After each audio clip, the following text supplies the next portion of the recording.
Pledge ली गई।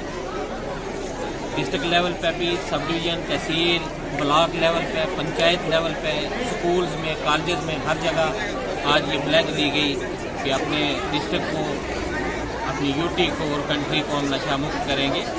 इस सिलसिले में और भी बहुत सारे प्रोग्राम हमारे आज हो रहे हैं कि जैसे पिछले 2-3 दिनों में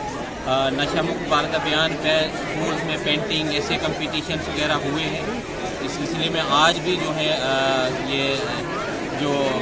मैराथन हुई है हमारे ब्लॉक और तहसील लेवल पे भी, डिस्ट्रिक्ट लेवल पे भी हुई है और बाकी भी जगह पे प्लस जो अदर दूसरे प्रोग्राम जो आज मुनक्किद किए जा रहे हैं, तो बड़े जोश और खरोश के साथ सभी लोग इसमें ज्वाइन करके अपनी सोसाइटी को, अपने समाज को, अपने डिस्ट्रिक्ट को नशा मुक्त करने के लिए प्लेज ले रहे हैं, अभियान चला रहे हैं, कैंपेन कर रहे हैं।